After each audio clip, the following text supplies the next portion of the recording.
Boa noite, pessoal. Estou começando com um atraso considerável, né? Eu peço desculpas por isso.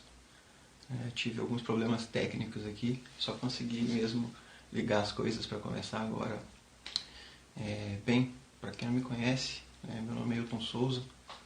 Eu sou coach em dieta paleo, né?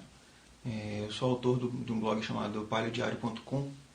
E bem, há algum tempo algumas pessoas já tinham me pedido, né, para que eu fizesse coisas nesse sentido, né, que eu me comunicasse mais com a minha audiência e principalmente que eu esclarecesse dúvidas que as pessoas possam vir a ter, né, ao vivo. Por esse motivo, né, eu resolvi instituir esse evento, né, que eu estou chamando de PQC, né, que é uma sigla para Pergunte Qualquer Coisa. E bem, a ideia é exatamente essa, deixar ter um canal aberto para que as pessoas possam perguntar qualquer coisa relativa à dieta paleo, né, para que eu possa responder, né. Assim, então, de antemão, eu já tinha deixei um formulário aberto, né, para que as pessoas fizessem perguntas prévias e duas pessoas já tinham deixado perguntas feitas lá, né. Então, eu queria me dirigir exatamente, começar exatamente por aí. A primeira dessas perguntas, o leitor tinha me perguntado o seguinte: Hilton, eu quero tratar jejum intermitente, mas em relação a pessoas que trabalham em turno, né, como é que eu posso fazer isso? Bem, posso talvez ter entendido errado, né, o que você quis perguntar. Tá? O trabalho em turno, né, literalmente são pessoas que às vezes elas cumprem uma jornada de trabalho um pouco mais extensa pelo padrão normal, né, e depois tem um período de folga, né, um período de folga posterior, né. Então, bem, o jejum, ele é uma coisa, ele é simples, ele precisa ser simples por si, tá? Então, para uma pessoa que vai trabalhar, sei lá, às vezes faz turno dobrado, ela faz 24 por 36, né, trabalha 24 horas para folgar 36 horas depois, né, literalmente não tem mistério, não tem mistério nisso, né. O jejum intermitente, ele consiste literalmente de não comer, é tão simples quanto isso, tá? Existem algumas variações, né. Existem o que a gente chama de jejum com gordura, o jejum gordo, onde às vezes eu ingiro pequenas quantidades de gordura ao longo do tempo, né? Mas por quê? Na prática, né, o chamado jejum gordo, ele não vai influenciar significativamente na sua insulinemia, né? E nem na sua glicemia, obviamente, né? Ou seja, ele não vai te dar picos de insulina, né, por algum tempo, né, de maneira que os objetivos do jejum passam a ser cumpridos, tá? Afora isso, né, qualquer coisa que você coma durante um jejum, né, que te cause alguma elevação, né, na glicemia, bem, do meu ponto de vista, né, isso não pode mais ser considerado jejum. Tá? Outro dia até eu vi em um grupo do Facebook uma chamada de alguém que dizia assim: hoje mais tarde eu vou ensinar como é que se faz jejum comendo um pouco de macarrão. O que é? Jejum comendo, né? Principalmente comendo logo um macarrão, né? Que é uma coisa que tem um índice glicêmico altíssimo, né? Ela vai te dar um pico de glicemia e por conseguinte um pico de insulina, né? Que vai deixar de ter qualquer efeito benéfico, né? Ou pelo menos vai reduzir muito, né, o efeito que o jejum tem, tá? Mas isso então, jejum basicamente é não comer, né? É tão simples assim, né? E em casos de jejum com gordura, você pode comer pequenas quantidades, né, de gordura. Geralmente as pessoas tomam café com manteiga, né? Algumas pessoas comem até manteiga pura mesmo, ou tomam azeite de oliva em colheres, né? São quantidades calóricas não muito grandes, né, de nutrientes que não elevem a sua glicemia, nem a sua insulinemia. Tá? Então, beleza, pegando o gancho de volta para a pergunta da pessoa, né? Como é que eu faço para implementar jejum para uma pessoa que trabalha em turnos? Cara, é literalmente isso. Você vai passar muitas vezes, dependendo qual que é a extensão do jejum que você queira fazer, você vai passar um turno sem comer. É tão simples assim. Né? Às vezes a gente pensa que, poxa, mas como é que eu vou trabalhar 36 horas, 24 horas, 48 horas, sei lá, sem comer nada? A beleza da coisa está justamente aí. Né? É exatamente isso. Né? Quando você deixa de ter aporte calórico, né? Quando você para de comer literalmente, né? Você permite que os seus níveis de insulina baixem, né? E quando os seus níveis de insulina baixam, né? É literalmente o momento em que você começa a queimar o seu estoque, a queimar gordura. Né? Por que isso? Existem vários processos bioquímicos que estão envolvidos aí, né? Mas tem um processo bioquímico básico, né, para a queima de gordura, que é o funcionamento de uma enzima chamada lipase hormônio sensível. Né? A lipase hormônio sensível ela não consegue funcionar na presença de insulina. Tá? Então, se eu estou comendo coisas que fazem com que a minha glicemia suba, né, com que a minha insulinemia suba de quebra, né, é impossível queimar gordura. Literalmente, é impossível queimar gordura. Então, para alguém que está habituado a comer muito carboidrato, o jejum parece uma coisa que é muito difícil ou impossível. Porque o cara fala, poxa, eu vou ficar fraco, eu vou desmaiar. A possibilidade existe. Né? Porque para quem está comendo muito carboidrato, né, uma vez que você para de comer, agora de repente comia montes e montes de amido e de açúcar, não, resolvi fazer jejum hoje. Parei de comer. Né? A sua insulina ela não vai cair instantaneamente. Né? A queda dela é gradual. E enquanto você tiver insulina em circulação, a lipase hormônio sensível, entre outras enzimas, ela vai estar inibida e você não consegue queimar gordura. Qual que é o resultado disso na prática? Né? Se você come muito carboidrato de repente e para de comer, né, entra em jejum completo, em algum tempo, né, depois de algum tempo, os seus estoques de glicogênio muscular, né, que é o seu estoque de carboidrato no seu corpo, que ele está estocado nos músculos e no seu fígado. Né, esse estoque de glicogênio ele é razoavelmente pequeno. Né? Em um homem adulto, vamos pensar assim, né, um homem grande adulto, você vai ter no máximo 800 gramas de glicogênio estocado. Né? Quanto menor a pessoa, provavelmente menos glicogênio você vai ter. Né? Então, uma pessoa que de repente para de comer, está habituada a comer muito carboidrato e para de comer absolutamente, a primeira coisa que o corpo dela vai queimar é esse glicogênio mesmo. Né? Quando esse glicogênio se acabar, aí que ela vai começar a queimar gordura. Mas ela só vai queimar gordura depois que a insulina tiver baixado. Né? Então, se muitas vezes não dá tempo dessa insulina baixar. Né? E quando isso acontece, a pessoa vai literalmente passar mal. Ela vai, como ela está dependente de glicose para o organismo dela funcionar. Né? De repente o aporte dela de glicose, ele para, essa pessoa ela vai ter falta de combustível. Então, por isso que o medo que as pessoas têm de fazer jejum, né? O medo de não ter energia para as coisas do dia a dia, ele só tem fundamento se você come carboidrato demais. Né? Porque quando você para de comer, né, absolutamente, o seu corpo não reage automaticamente à ausência de comida, vai queimar o estoque de carboidrato que você tem e não vai conseguir queimar gordura depois, você vai passar mal. Mas, se você está habituado a comer mais gordura, né, mais gordura do que carboidrato, né, a sua insulina ela já vai estar cronicamente baixa. Tá? Ela estando cronicamente baixa, né, isso dá oportunidade para o seu organismo de queimar gordura.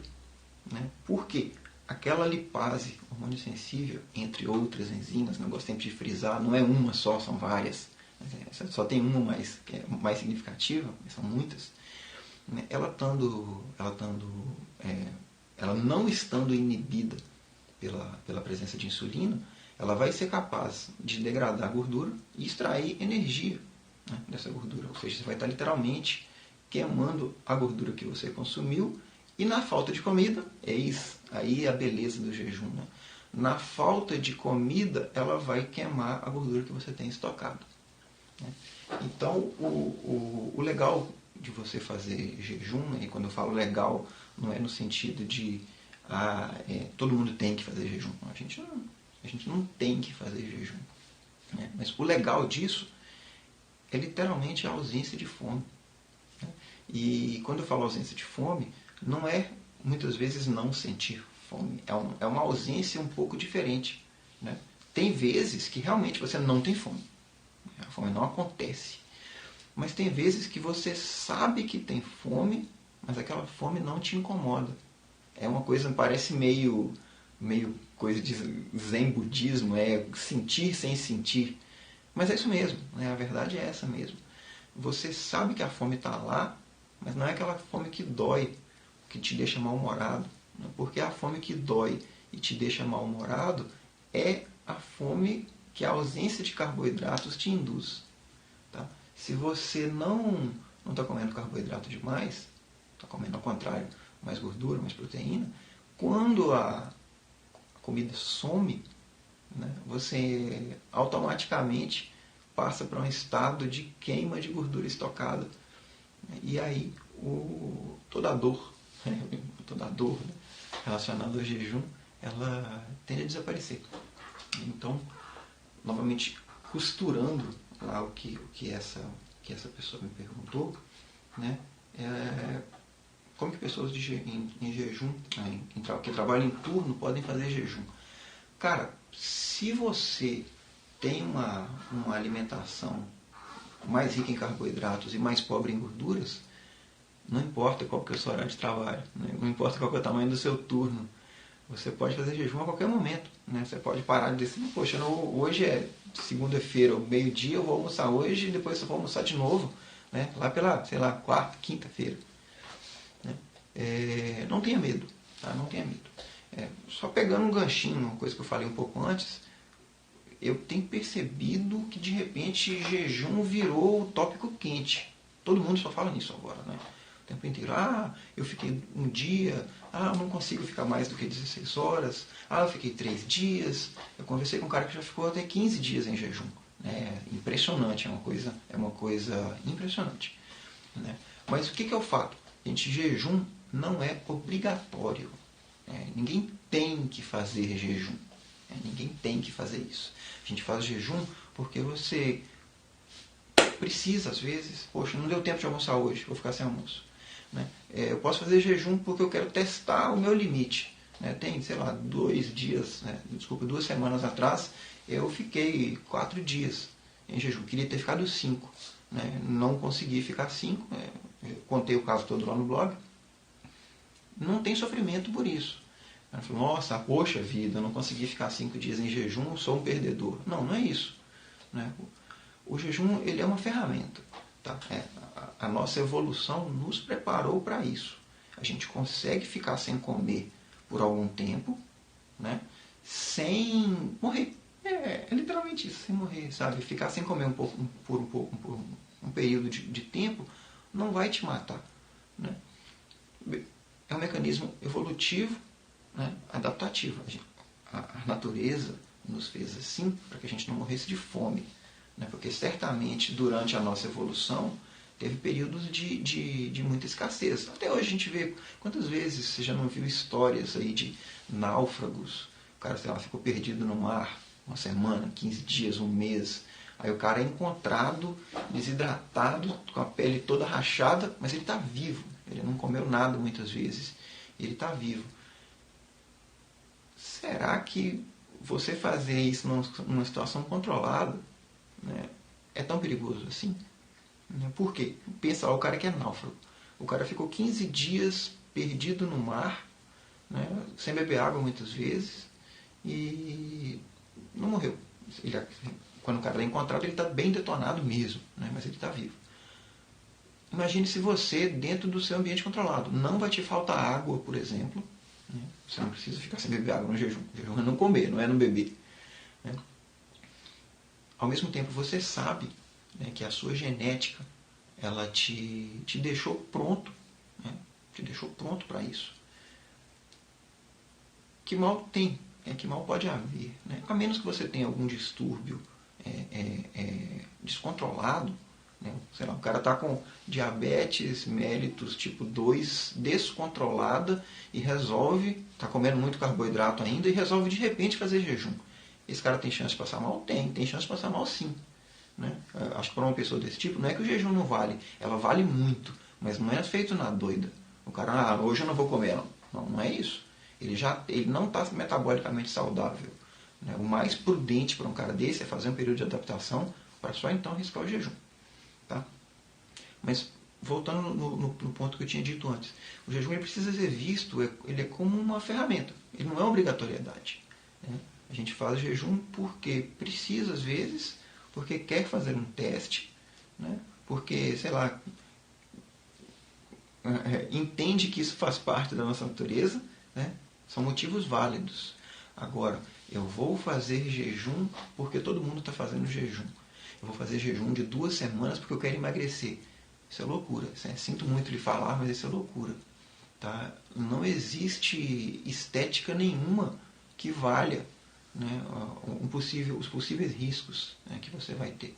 Né? Não é que o jejum faz mal, mas simplesmente encarar o hábito, né, sem ter uma preparação é bobagem. Né? Não tem sentido, a gente não precisa dessa pressa. A gente é consumido, né, pelo imediatismo do mundo moderno. A gente quer tudo para ontem. Né? Aí ninguém lembra, ou a gente pretende não lembrar, né, que você levou, sei lá, 15 anos para engordar aqueles 20, 25 quilos, 30 quilos. E aí, de repente, você quer perder aqueles 15 quilos em 15 dias, né? Ou em um mês. Não vou dizer que é impossível, não, mas precisa de verdade. Né? Porque o que acontece muitas vezes é que as pessoas, levadas por esse desejo, né, de perder o peso rápido, o cara faz tudo o possível e o impossível, né, para atingir esse objetivo. Né? E simplesmente não faz sentido. Tá? Uma pessoa acabou de perguntar aqui agora se o jejum limpa. Na verdade, eu devolvo a pergunta. Né? Limpa o quê? Né? Digamos assim, a filosofia do detox, né? Que ela diz que nós ficamos doentes porque nós comemos toxinas e então mudar nossa alimentação vai nos livrar das toxinas. Isso tem um quê de verdade, óbvio.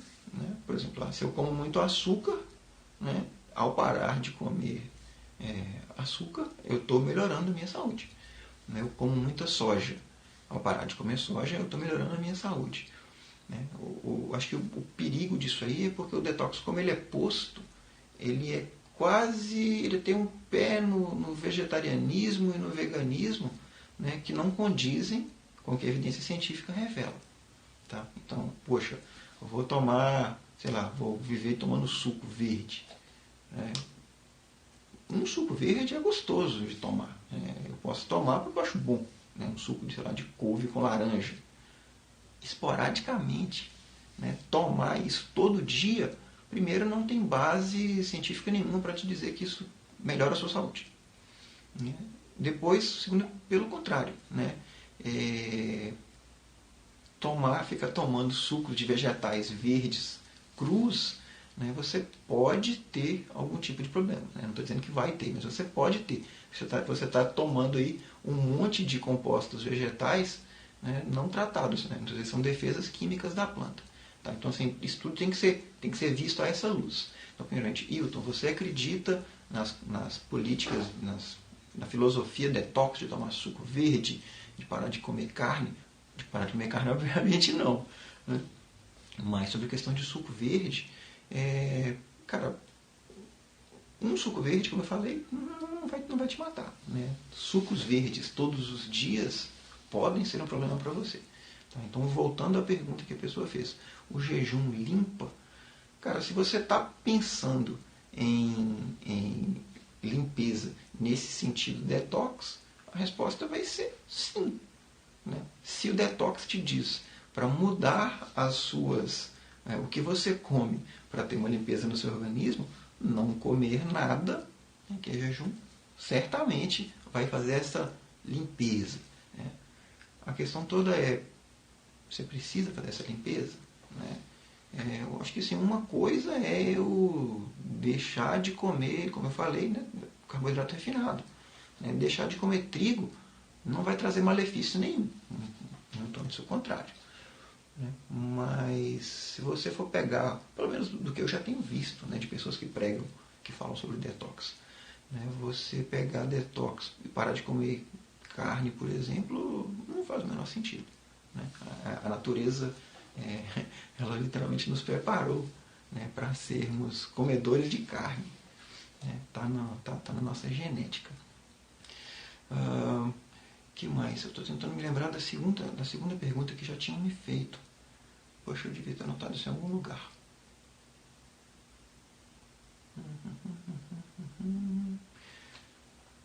Bem, vou voltar o assunto então para uma segunda coisa, né, um segundo assunto que me levantaram, né, alguns dias atrás, né, que foi exatamente quando eu estava fazendo essa questão quando eu comecei a fazer o jejum intermitente, um jejum um pouco mais longo, né, um dos grandes empecilhos, né, que eu recebi, ouvi de pessoas em volta poxa, mas por quê? Né? O porquê da coisa. As pessoas, eu acho que elas acreditam ser difícil, né, entender qual que é a motivação que leva alguém a não comer nada. Né? E, bem, como eu acabei de dizer agora, não é uma obrigação, né? Eu não fiz porque eu queria emagrecer, né? O meu peso, eu já estou no meu peso ideal, né? já faz algum tempo, mas eu acho assim, é engraçado como que a coisa fica entranhada na nossa cultura. Né?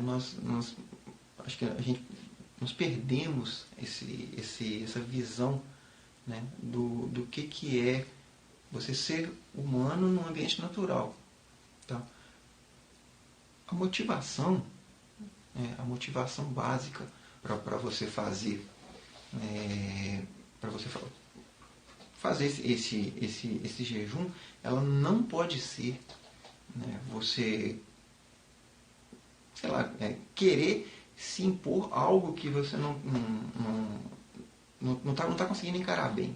Né? Eu, no meu caso, por exemplo, eu interrompi meu jejum com 4 dias, queria ter interrompido com 5, porque eu percebi que a minha temperatura basal, ela estava muito baixa. Né? O normal de uma pessoa é 36,5, eu estava com 35,2 graus.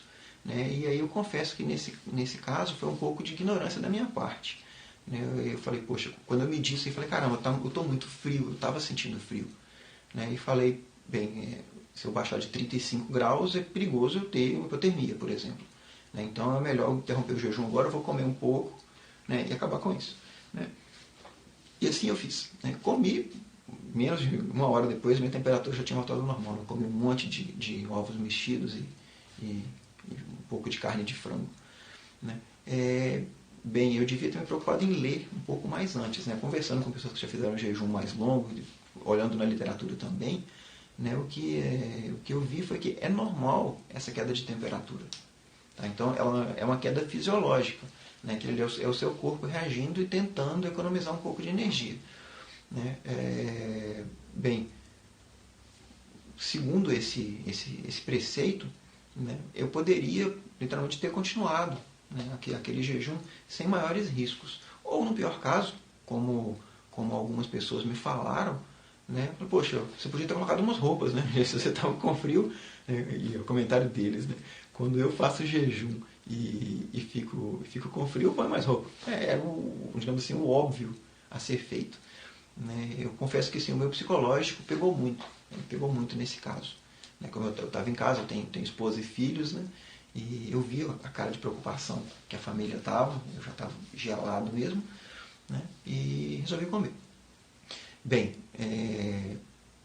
há lições aprendidas disso. Né? Eu estou planejando um próximo jejum, né? Vou fazer um jejum com gordura para fazer esse teste.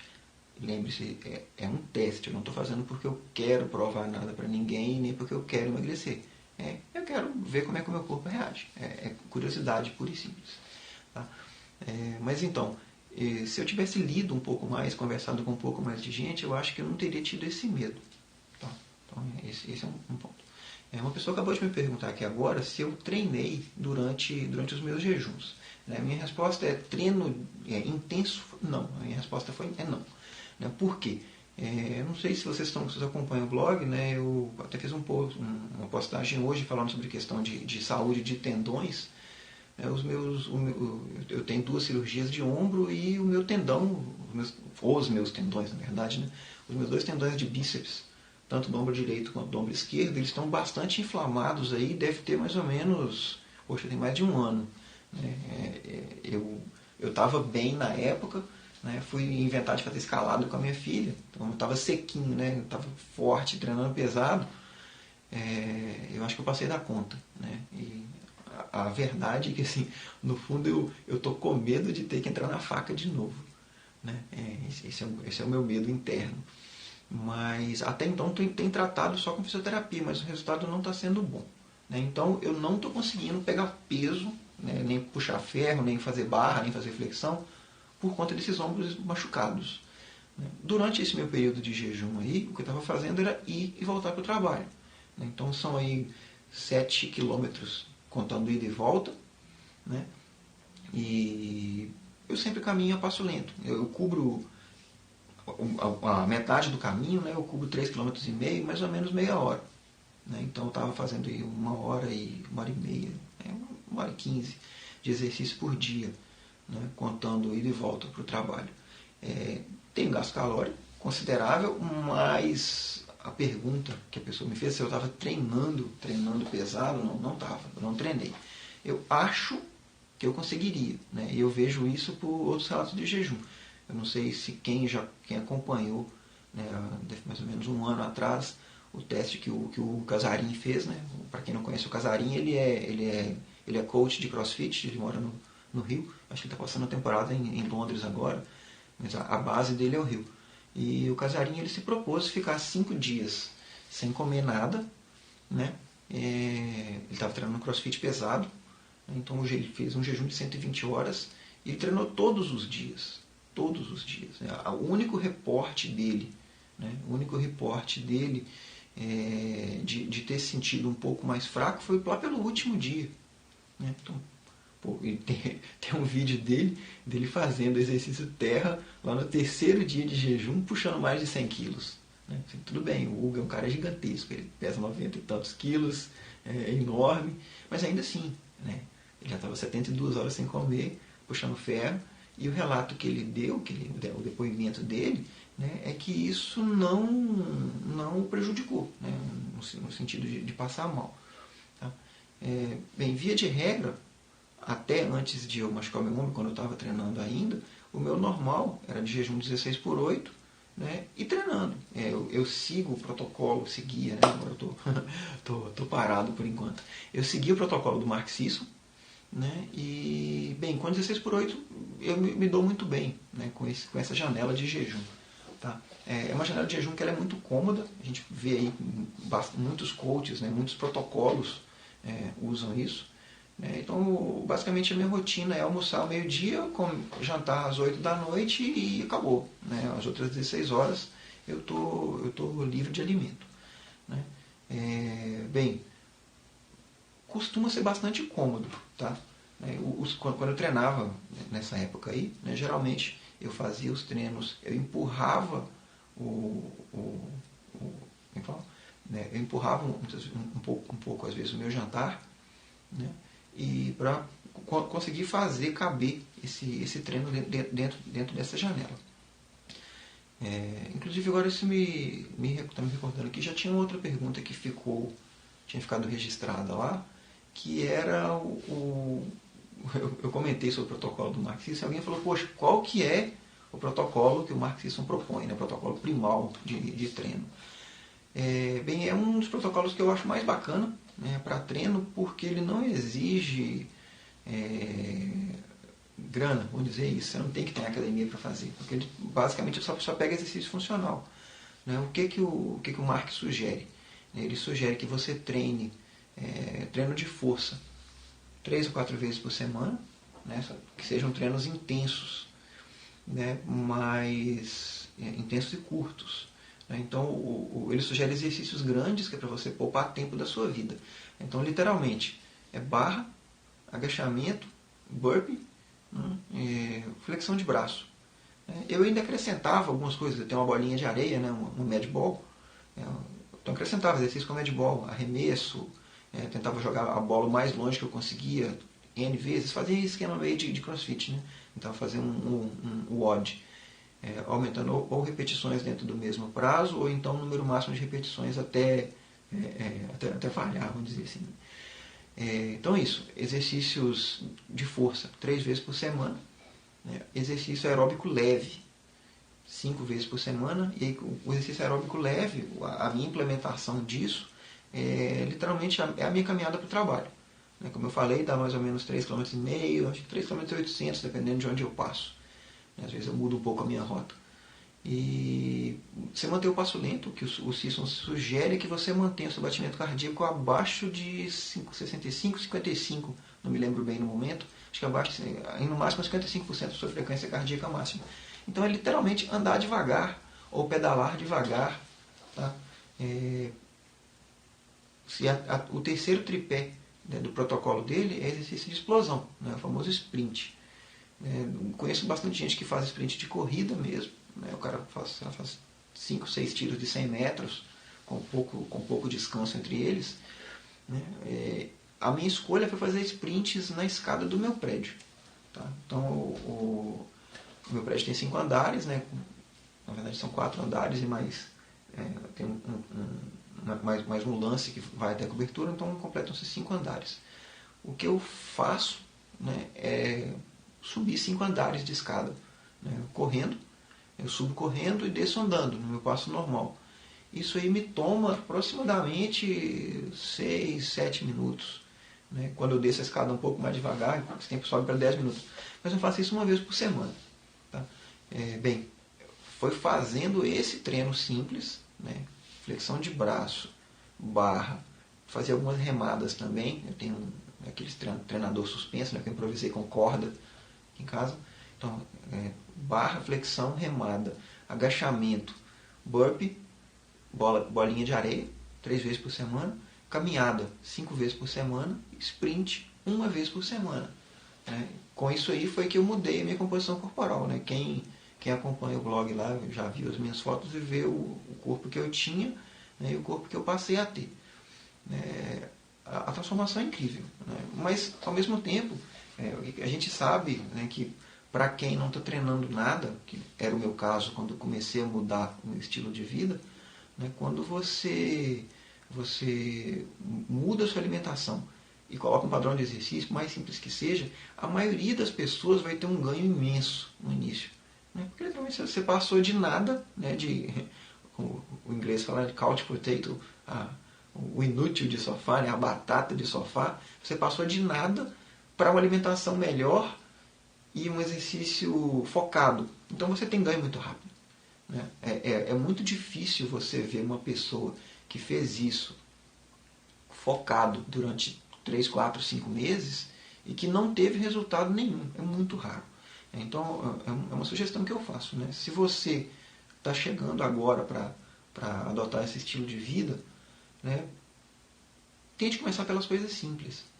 Né? Muitas vezes as pessoas acham difícil você se ater a uma disciplina de fazer exercício sozinho em casa, né? E o cara vai e apela para a academia. Ele paga a academia achando que o fato dele ter colocado grana vai fazer com que ele vá mais à academia. Olha, eu não posso falar por vocês. Para mim, não funciona. Eu me lembro que nos meus tempos de prévios, né, antes de ter começado a mexer no meu estilo de alimentação, né, quantas vezes eu paguei academia para literalmente não ir nenhuma vez. Fazia plano de 6 meses e ia 2 dias.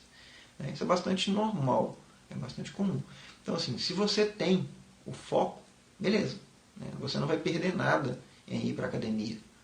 Pelo contrário, você tem muito a ganhar. Principalmente se você tiver um bom instrutor, né? Se você ignorar aqueles exercícios aeróbicos repetitivos, né, que vão tomar seu tempo e não vão te dar muito retorno, né? Mas se você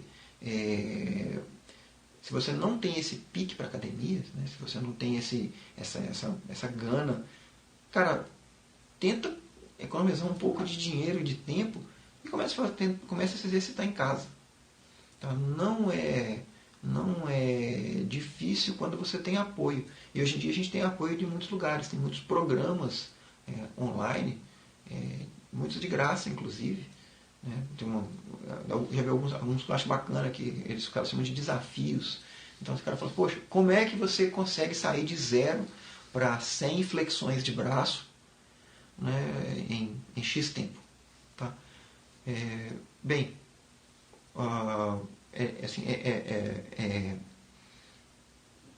tem ferramentas para isso, sabe? Os sites online mesmo tem um que chama 100 Push-Ups. É literalmente isso. Ele te sugere maneiras de você começar a fazer flexão de braço e ir progredindo até você chegar num volume considerável, né?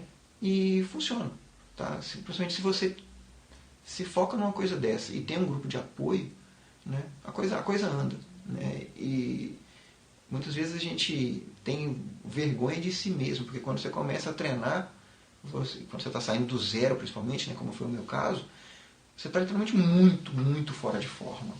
Foi um comentário que eu fiz hoje na postagem que eu deixei no Facebook. Quando eu comecei a treinar lá em 2013, eu estava vindo de 2 cirurgias de ombro feitas 5 anos antes, e que por conta disso eu estava completamente parado. Né, parado. Então, o meu comentário, né, sobre a minha condição na época era: eu estava fraco e bom filhote de gato.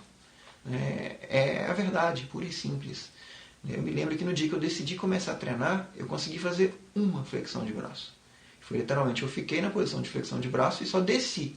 Eu não consegui nem subir, né, porque o meu ombro estava ruim também. Eu fui fazendo isso, né, e, sei lá, em poucos dias eu consegui fazer 2, depois 3, 5, até a época que eu machuquei o ombro, né, que eu infelizmente estou parado de novo agora. Eu conseguia fazer 50, 55 flexões confortavelmente, né, flexões comuns, vamos dizer assim. Ou então, se você começa a fazer variações de flexão de braço, obviamente o número cai, mas a intensidade aumenta. Então, flexões que as pessoas chamam de Spiderman, né, que quando você flexiona o braço, você traz o joelho próximo ao cotovelo, para fazer isso alternando pernas.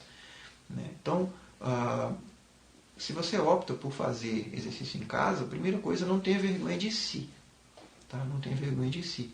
Porque no começo o desempenho vai ser ruim mesmo, vai ser fraco. Né? Mas todo mundo tem que começar de algum ponto. Né? Você começa dali, você vai construir aquilo. A capacidade muscular, a sua força, a sua resistência, ou o volume muscular também, eles são coisas construídas. Qualquer pessoa que te prometa uma fórmula mágica, né, que vai te deixar forte num período curtíssimo, em 2 semanas você já vai estar com a barriga de tanquinho. Cara, infelizmente, assim, se você acredita nisso, pare de acreditar. Tá? É impossível. Com treinamento focado e alimentação bem feita, você vai estar falando em um período de 4 semanas, 8 semanas, 12 semanas. Isso é perfeitamente factível. Tá? Agora, vou ficar fortão sem esforço, né? Infelizmente não, felizmente, né? O ditado ele é real, né? O único lugar onde o sucesso vem antes de trabalho é no dicionário, né? Não tem outro lugar. Para você ter sucesso em qualquer coisa, você vai ter que se esforçar. Tá? A questão toda é não perder esse foco de vista. Tá? Porque não é impossível. Tá? Muitas vezes é difícil. Eu sou o que se chama de um hard gainer. Né? É difícil para mim construir músculos. Né? Meu tipo físico é ectomorfo, eu sou um cara magro naturalmente. Eu tinha lá minha barrigona de chope, que ainda bem que sumiu, né, devido à minha mudança de vida. Mas, em geral, eu tenho braços finos e pernas finas. Né? E é difícil para mim ganhar músculo. Ainda assim, né, eu nunca, provavelmente, né, eu nunca vou ter aquele corpo em V, né, que são os mesomorfos, o cara que tem o ombro muito largo e a cintura muito estreita. Eu sou um cara mais reto. Mas ainda assim, né? Eu consigo, eu sei que eu consigo, eu já tive e eu vou voltar a ter, né? Percentual de gordura baixinho, né? Eu cheguei a ter 9, 10%, hoje eu estou com 15, 16%. Né? Mas olha o ponto aí, né? Eu estou com 15, 16% sem treinar nada. Né? O meu percentual de gordura ele é mantido só com dieta. Né? Quando eu voltar a malhar de novo, aí já atua um pouco de psicológico também. Quando eu estou treinando, eu consigo regular melhor ainda a minha alimentação. Eu vejo que hoje em dia, por exemplo, pelo fato de eu estar às vezes mais estressado por não estar treinando, né, eu não saio da dieta. Eu nunca saio da dieta por princípios. Mas, por exemplo, eu como mais frutas. Né? Tem finais de semana que eu faço uma bacia de salada de fruta e como tudo. Né? Não é comida lixo, mas é muito mais açúcar do que eu preciso. Tá?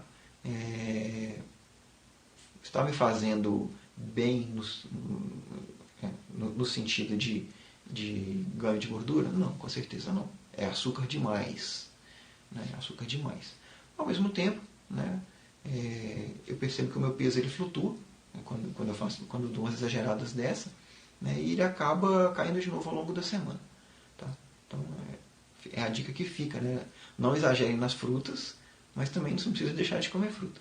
Tá? Eu percebo que assim, lá atrás, quando eu comecei a fazer dieta, eu nunca fui radical no sentido de cortar frutas, eu nunca deixei de comer, né?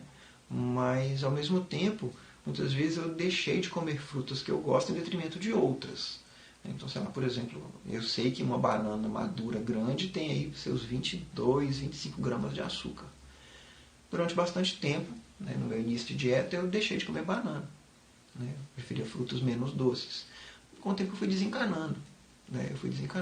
Por que também? Né? O meu limiar, a minha tolerância ao carboidrato, ela é a particularidade minha. Né? Então, o que eu percebo?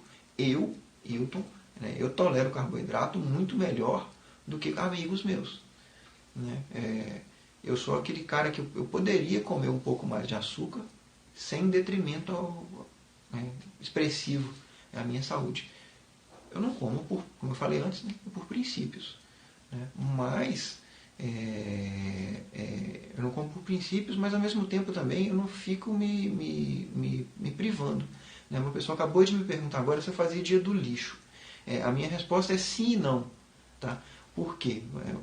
Se você está pensando em dia do lixo, no sentido de hoje eu vou comer macarrão, pizza e sorvete. Não, nunca fiz. Né? Nesses aí estou entrando para completar o meu 4º ano, né, com dieta paleo, eu nunca mais comi trigo, por exemplo, né, sob forma alguma. Eu nunca mais tomei sorvete industrializado. Né? Eu nunca mais chupei bala. Teve uma vez que a minha irmã viajou, trouxe para mim uns bombons que eram caseiros, mas eram com chocolate ao leite. Né? Eu comi vários bombons desses. Eu já tinha, sei lá, 1 ano e meio de dieta. Passei mal, cara, passei muito mal. Tive uma ressaca enorme. Né? Não sei se foi só psicológico, né? Se foi realmente produto desses bombons que eu comi. Né? Então, essa é a parte não. Eu não tinha dia do lixo. A parte sim de eu tinha dia do lixo teve várias e várias vezes ao longo do meu processo, né, em que eu fiz, como eu disse antes, uma bacia de salada de frutas, sentei e comi tudo sozinho. Comer aquele monte de frutas, se eu estou pensando só no açúcar, não foi diferente de comer, sei lá, uma barra grande de chocolate ao leite. Né? Não foi nada diferente disso. Óbvio que ali eu não comi gordura hidrogenada, foi um monte de vitamina para dentro, tá? Mas se eu pensar só no açúcar, foi lixo.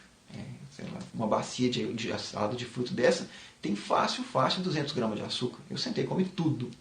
Né? Sei lá, tinha 8, 10 bananas picada com laranja, com essas mangas super doces. Né? Eu sentei e comi sem peso na consciência. Tá? Faço isso sempre? Não faço isso sempre. Né? Nos últimos tempos agora, como eu falei antes, né, eu percebo que eu estou um pouco mais relaxado com as frutas. Porque eu estou sentindo estresse de não estar treinando. Então entra um pouco naquela de eu como mais porque eu já estou estressado, né? E eu sei que eu preciso dar um direcionamento nisso. Né? Não posso me deixar cair nesse ciclo. Né? Uma pessoa me perguntou agora sobre vinho, se eu tomo vinho. Sim, eu tomo vinho. Né? Eu adoro tomar vinho. Não tomo sempre, obviamente. Eu reservo os meus vinhos para o final de semana. Então, geralmente eu tomo, sei lá, 2 taças de vinho na sexta, 2 taças de vinho no sábado. Né? E com isso aí completa-se uma garrafa de vinho. Não é todo final de semana que eu bebo. Né? E alguns finais de semana, né, eu mudo um pouco a bebida consumida. Né? Poxa, mas você vai tomar o quê então? Cerveja? Não. Cerveja, eu estou caminhando para o meu 3º ano sem tomar cerveja. Né? Durante o meu processo de emagrecimento, eu ainda mantive a cerveja durante algum tempo. Né? Sei lá, posso falar que durante uns 6, 8 meses de dieta eu continuei tomando cerveja. Até que chegou num ponto que eu comecei a bater no teto. Eu não perdia mais peso e a única fonte de carboidrato grande que tinha sobrado era a cerveja. Né? Então eu fiz o que eu achei que eu nunca ia conseguir fazer na minha vida. Foi parar de tomar cerveja. Para quem bebe cerveja ainda, muitas vezes a gente conversa com as pessoas, né? E eu me vejo no lugar do cara. O cara fala, pô, mas é impossível eu ficar sem tomar cerveja. Cara, não é. Eu também achava que era. Na verdade, não é impossível ficar sem tomar álcool nenhum. A minha relação com o álcool mudou. Eu era aquele cara que só consegue ficar bem numa festa se tiver com um copinho na mão. Não era para ficar bêbado, mas tinha que ter uma coisinha. Isso mudou também. Então hoje eu bebo por opção. Tá?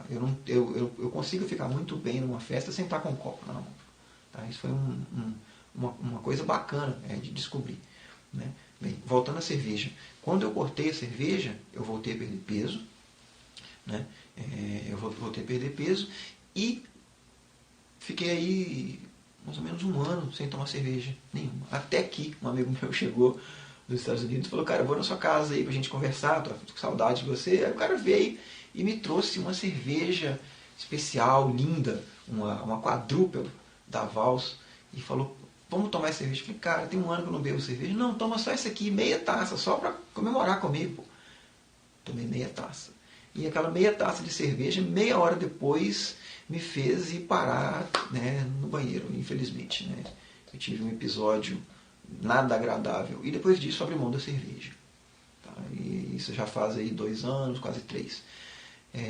Para quem ainda toma cerveja, eu digo o seguinte, não dói.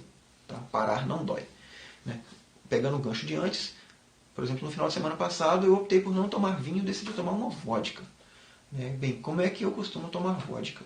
Geralmente eu põe uma parte de vodka, uma parte de suco, eu uso um suco Maguari, por exemplo, um suco concentrado, eu escolho o suco que tem menos carboidrato, né?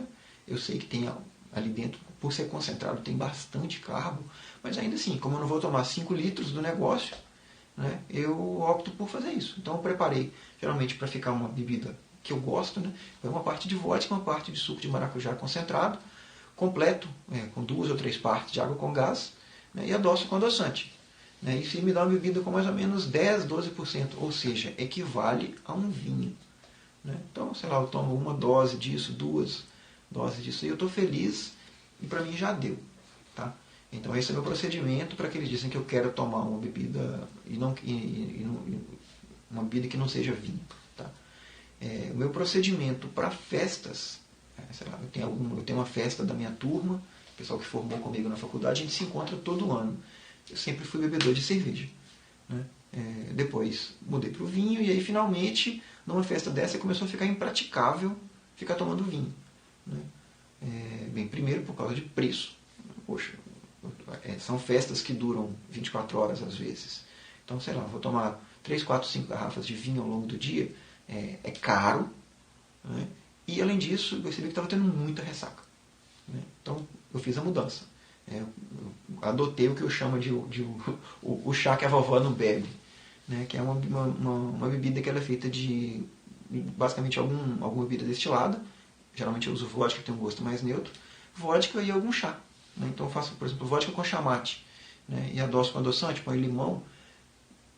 Calculo a proporção certa. Então geralmente se eu ponho 1 parte de vodka para 3 partes de chá, me dá uma bebida com 10% de álcool também. Equivale ao vinho, cabe no meu bolso. Né? E isso me dá muito menos ressaca, possivelmente pela hidratação. Como eu às vezes eu tomo, sei lá, numa festa dessas de 24 horas, eu tomo, sei lá, meio litro de vodka. Só que junto com o meio litro de vodka, foi 1,5 litro de água, fora a água que eu bebo esporadicamente. Né? Então, nos meus testes, em mim, isso me dá muito menos ressaca. Então é uma dica se você vai para uma festa onde você sabe que vai beber muito. Tá? Alguém me perguntou agora se depois de beber álcool, o jejum ajuda. Cara, é famoso, há controvérsias. Tá? Há controvérsias. Bem, aquele famoso gosto de cabo de guarda-chuva que a gente tem na boca, né? Depois de beber, aquele gosto de ressaca, uma parte daquele gosto ruim que está na boca é porque você entrou em um tipo de, digamos assim, uma cetose leve enquanto você estava degradando o álcool. Tá?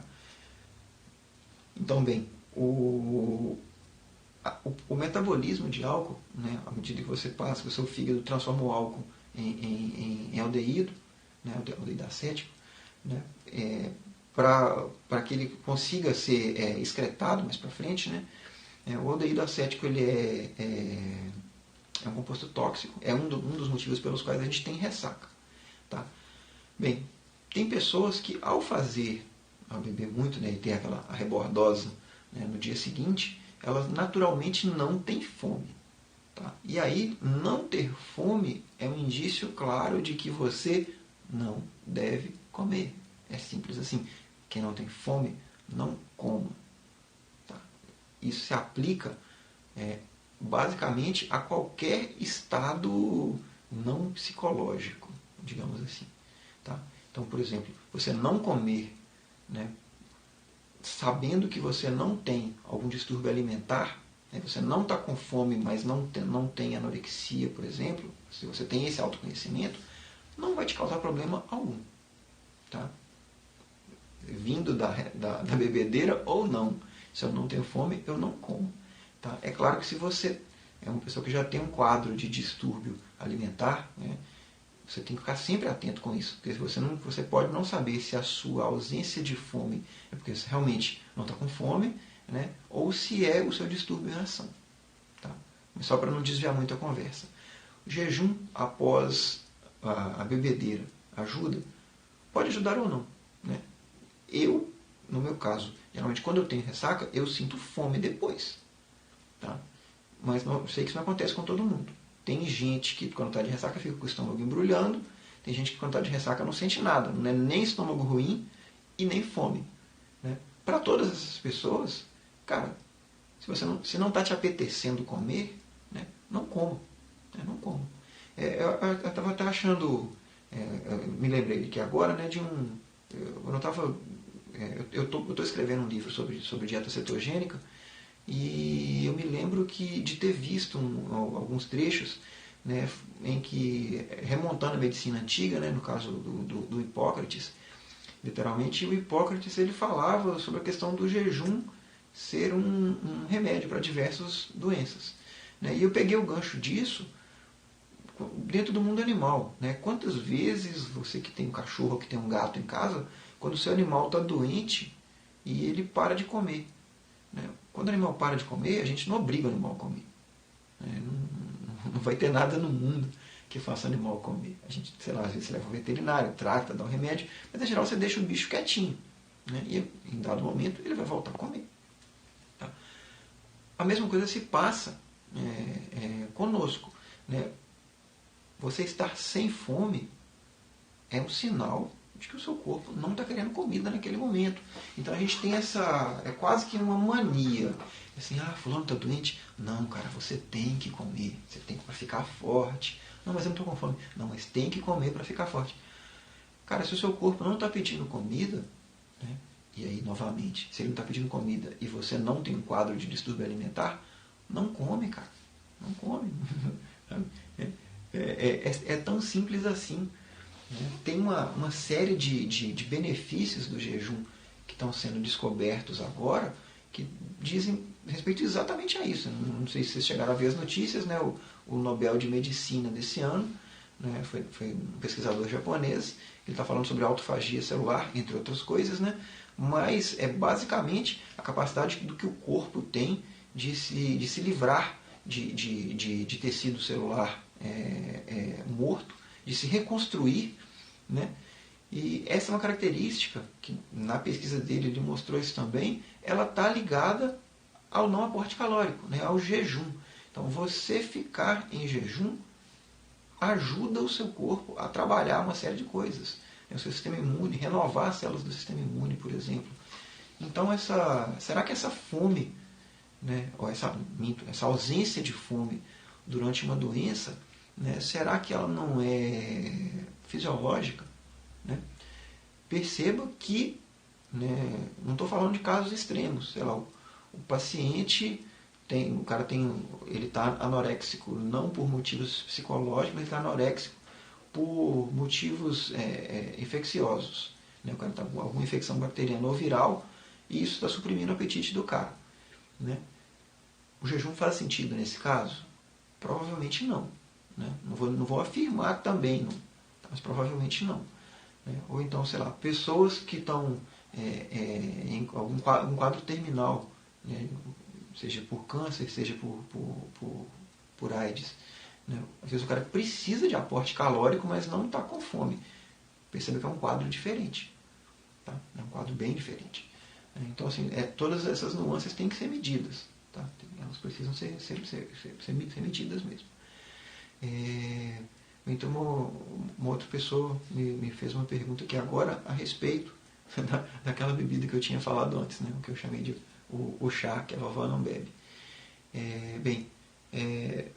Acho que assim, só recapitulando rapidamente, né,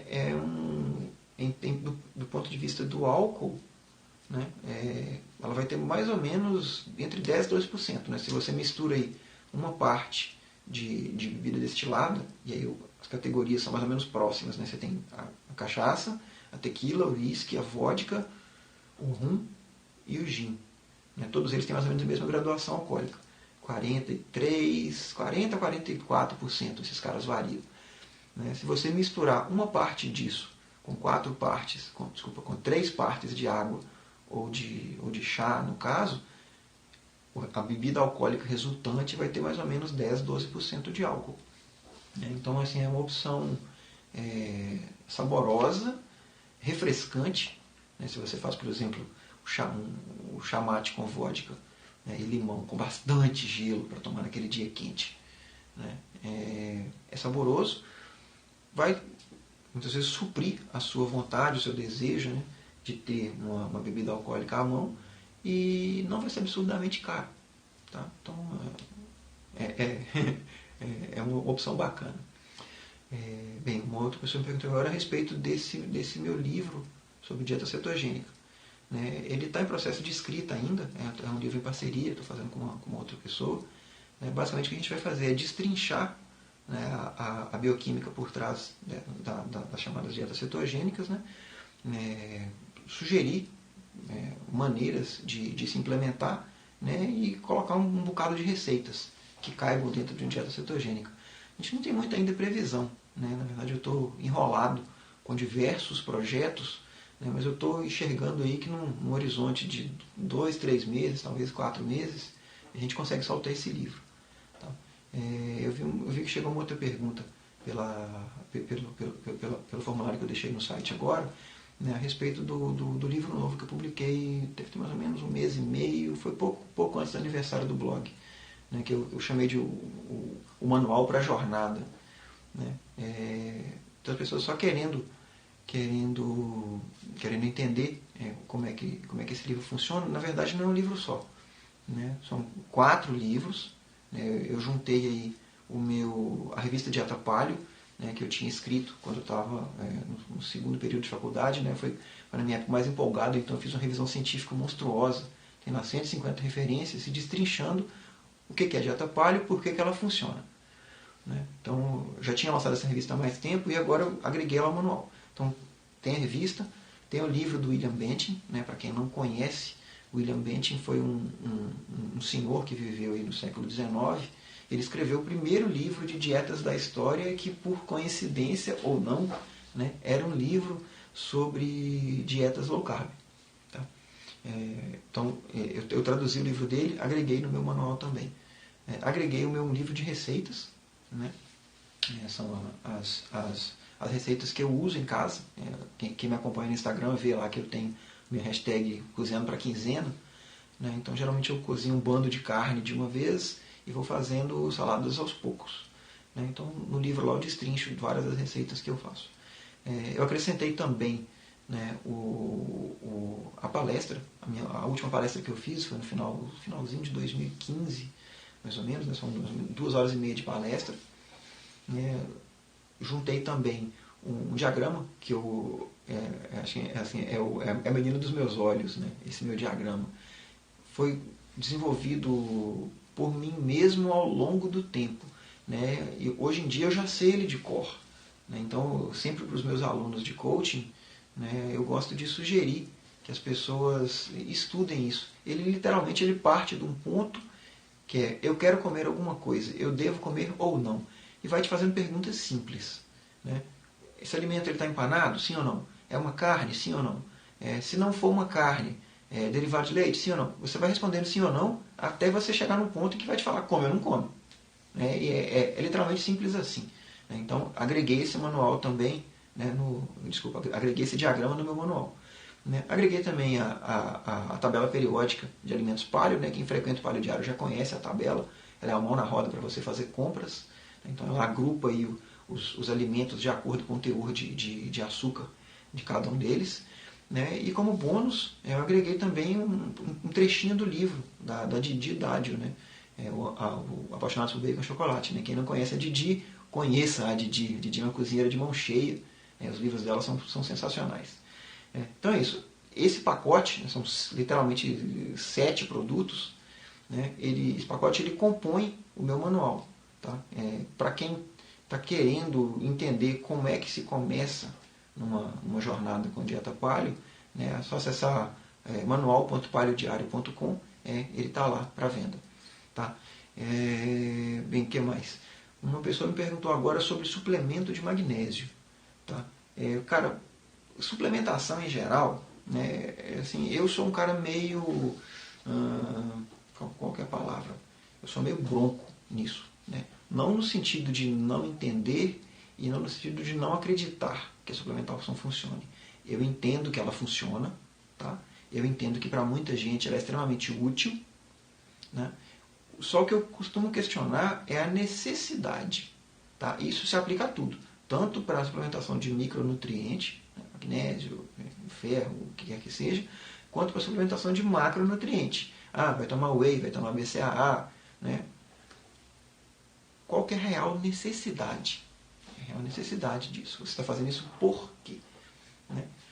Porque na prática, principalmente a indústria da suplementação, né, tanto da vitamínica, quanto da de micronutrientes, quanto da suplementação de macronutrientes, ela criou uma aura em torno da suplementação que muitas vezes não condiz à realidade. Né? Então, assim, só pegando um extremo já, tá? Já vou direto no extremo, que é o que me incomoda mais, e depois a gente volta nos outros casos. A suplementação proteica. Né? Cara, praticamente todo mundo que eu converso, que é leigo tanto em bioquímica quanto em musculação, o cara pratica, o atleta de musculação que treina recreacionalmente. O cara, ele praticamente acha que basta tomar suplemento para ficar forte. Cara, não é isso. Não é isso. O suplemento não deixa ninguém forte. O suplemento ele vai ser mais uma ferramenta, né, para que você, aliado a um bom treino, né, consiga os ganhos que você está desejando. Tá? Acho assim, é engraçado, para não dizer triste isso, porque eu vejo, por exemplo, no meu local de trabalho, o cara todo dia está lá tomando o shakezinho dele e você percebe claramente que o cara está ganhando gordura, ele não está ganhando músculo. Então é uma coisa muito errada. Nenhuma suplementação vai corrigir a alimentação ruim. Tá? Exatamente esse que é o ponto. Né? Para a parte de micronutrientes é muito mais sensível. Tá? É muito mais sensível. Porque você conseguir os micronutrientes, né, vitaminas incluídas aí, pode dar muito mais trabalho. Né? Por exemplo, para nós urbanoides que vivemos o dia trancado em escritório, né, você conseguir se suprir de vitamina D, por exemplo, né, pode ser difícil. Tá? A gente não toma sol o suficiente, Eu que moro aqui em BH, né, muitas vezes o acesso que eu tenho a produtos que contêm vitamina D naturalmente, né, frutos do mar, por exemplo, é difícil. Tá? Então, assim, possivelmente eu sou um cara que me beneficiaria, né, de suplementação com vitamina D. E ainda assim, aí agora que entra a parte do bronco que eu falei. Tá? E ainda assim eu não tomo vitamina D. Por que eu não tomo vitamina D? Bem, primeiro, eu nunca me dosei para vitamina D, então eu não sei se eu preciso. Tá? O outro ponto é que eu vejo muitos advogados da vitamina D especificamente, né, os caras eles já trabalham com mega doses de vitamina D, e muita gente relata maravilhas, e eu não duvido dessas pessoas. Tá? Mas tudo tem dois lados. Né? Então, assim, ao mesmo tempo que tem estudos sérios, bacanas, falando que vitamina D dá um ganho muito grande, sim, também tem estudos sérios falando que não tem ganho nenhum, né, que você está jogando dinheiro fora. A gente precisa cavar a verdade dentro disso. Né? Não cabe a mim dizer se você deve continuar ou não suplementando. Tá? Eu ainda estou para fazer uma dosagem vitamínica geral, para saber como é que está o meu estado. Eu acredito, eu só vou ter certeza quando eu, obviamente, fizer o teste, mas eu acredito, tá, que eu estou tranquilo, por causa da minha alimentação. Tá? A pessoa específica, a pergunta específica da pessoa foi sobre suplementação de magnésio, né, para cãibras. Né? Eu já li bastante coisa falando bem disso. Tá? Suplementa-se magnésio, né, e a incidência de cãibras diminui. Tá? Por outro lado, né, e aí na verdade até me veio à memória que agora é isso, e é um assunto sobre o qual eu quero escrever. Né? No iniciozinho desse ano, né, eu estava em época de abacate, o abacate estava muito barato aqui em Belo Horizonte, eu cheguei a pagar R$1 no quilo de abacate, coisa que eu nunca tinha visto antes.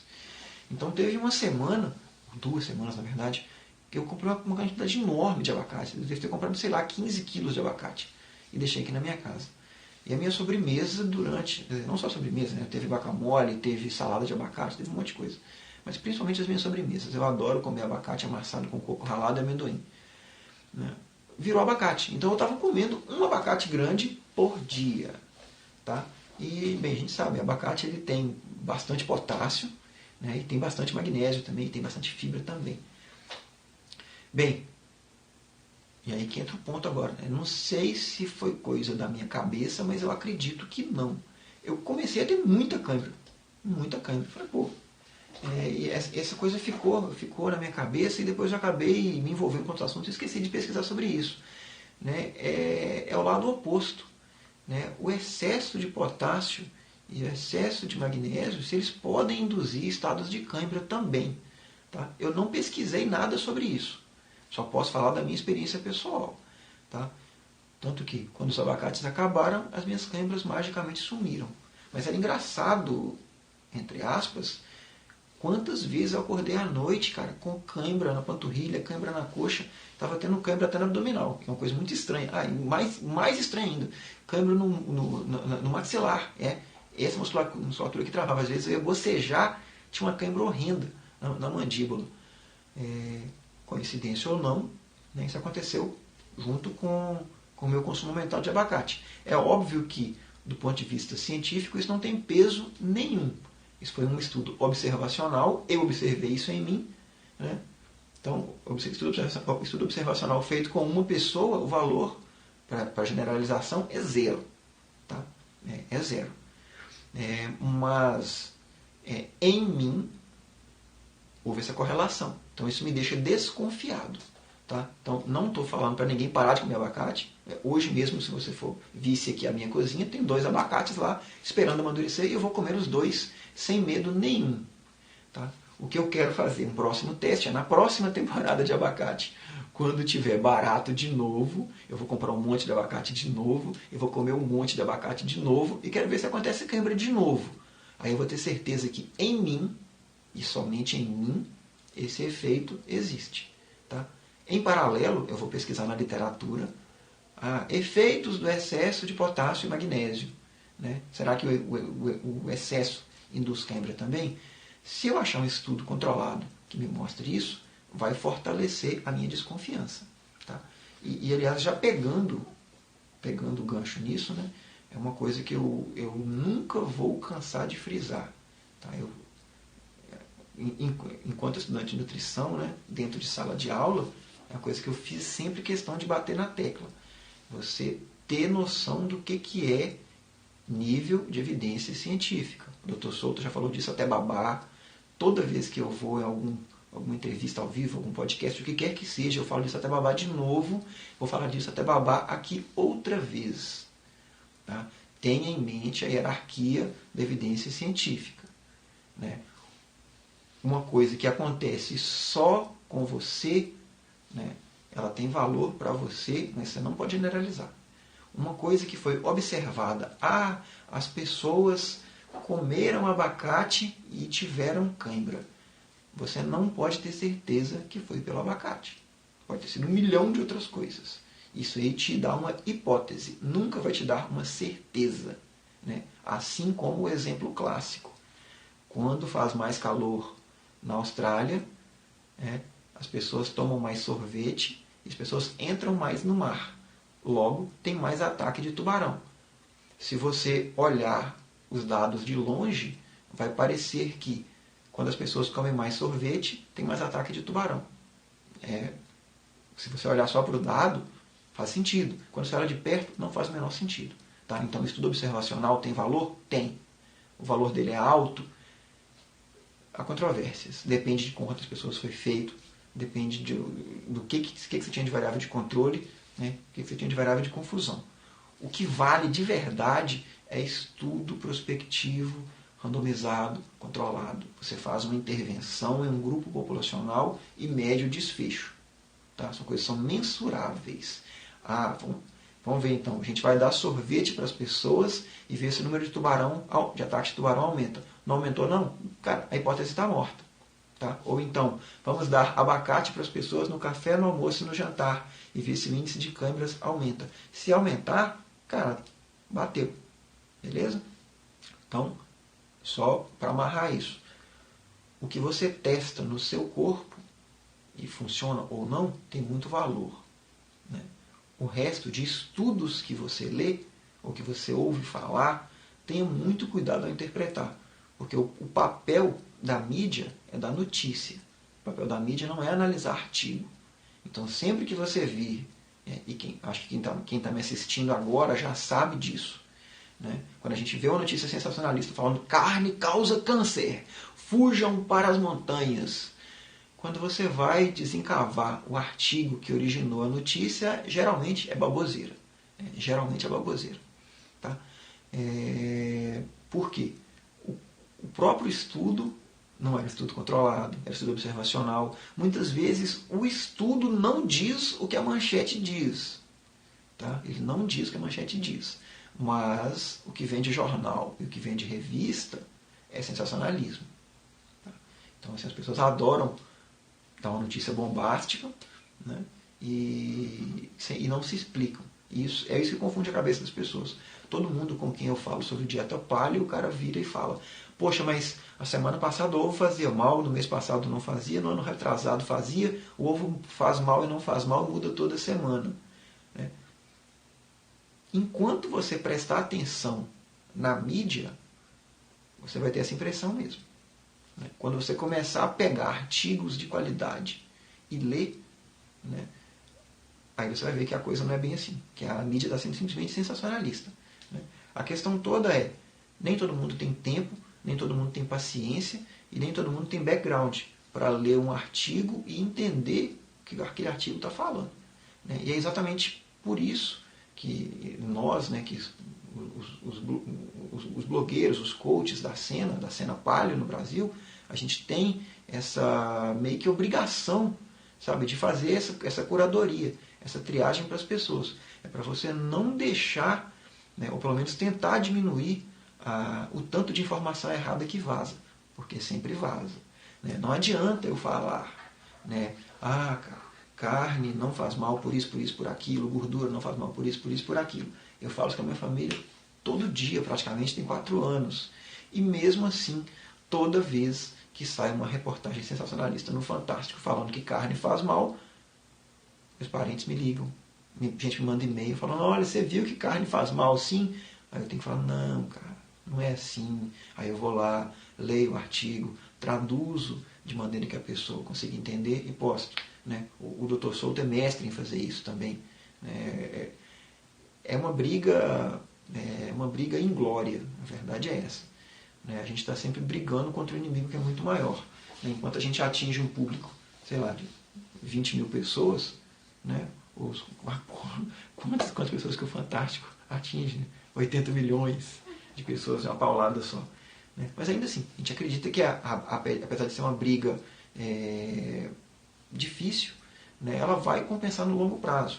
Né? Porque a gente não tem a ideia de mudar a cabeça do planeta inteiro. Não é esse o objetivo.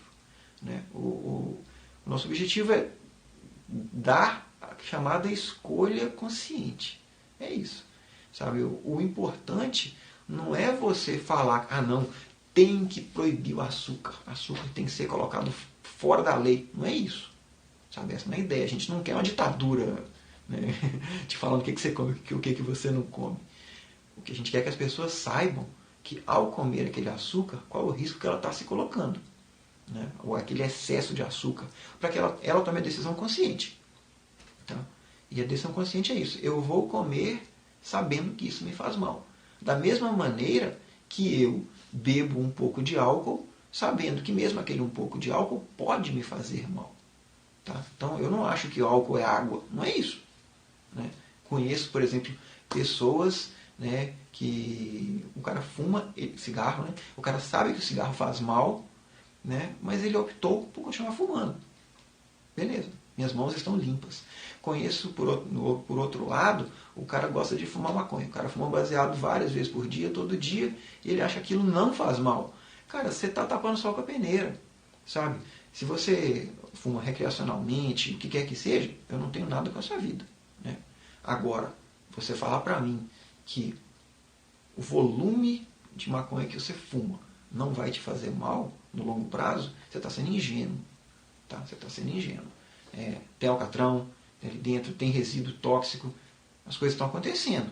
Tá? De novo, nada contra quem fuma, ou quem cheira, ou quem bebe. Cada um faz o que quer da sua vida. Só não tá pessoal com a peneira. Né? E nada contra quem come açúcar, quem come trigo. Né? Nada contra o que você faz da sua vida. Só faça consciente. Tá? Não se engane. Porque como o Richard Feynman, né, o físico lá, uma frase do Feynman que eu acho mais bacana de todas, assim, né? Não mais bacana, mas uma das mais bacanas é quando ele vira e fala o seguinte, a regra principal é você não se enganar. Né? E isso é difícil, porque você é a pessoa mais fácil de ser enganada por você mesmo. Né? Então é muito fácil a gente achar motivos que justifiquem o nosso comportamento. Tá? E, bem, não sejamos ingênuos.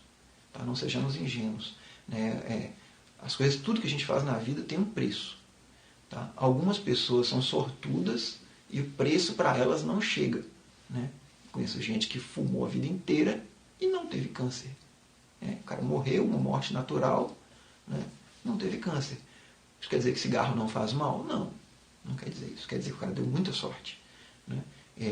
Eu conheço gente que nunca bebeu e morreu de cirrose. Isso quer dizer que não beber causa cirrose? Não, esse cara deu azar. Né? Eu estou pegando os extremos por isso. Tá? Não dá para confiar em extremo. Não dá para confiar nos extremos. Então, se você tem uma vida de abuso, a chance de você ter um desfecho de saúde ruim é alta. Tá? Não seja ingênuo, acho que é a principal mensagem. E, gente, eu acho que eu já falei demais. Eu não consegui responder todas as perguntas, né? Peço perdão por isso. Eu quero tornar esse PQC, né? Esse Pergunte Qualquer Coisa, um hábito. Tá? E vou tentar fazer isso toda sexta-feira. Né? Peço perdão pelo atraso de hoje, né? Por ter começado às 21h. Eu só consegui começar às 21h40. Tive problemas técnicos aqui, né? Foi a minha primeira vez usando o Periscope. Eu ainda não sei, na verdade, se eu vou continuar usando o Periscope ou se eu vou passar a usar o Facebook Live. né? Na verdade, eu acho que da semana que vem eu quero fazer no Facebook para testar como que uma ferramenta se compara com a outra. Mas eu vou dando notícia no blog. Tá? No mais, para as pessoas que eu não consegui responder, novamente, perdão, né? Eu deixei lá aberto no Palio Diário um artigo com um formulário onde você pode cadastrar mais perguntas. Tá? Então, se você quiser, né, se você tiver essa paciência, deixe suas perguntas lá, que eu vou consumi-las, né, ao longo do tempo. Infelizmente não deu para ser hoje, mas se não for hoje, vai ser na semana que vem ou na próxima. Tá bom? Então é isso. Fiquem em paz, boa noite, comam comida de verdade. Até mais.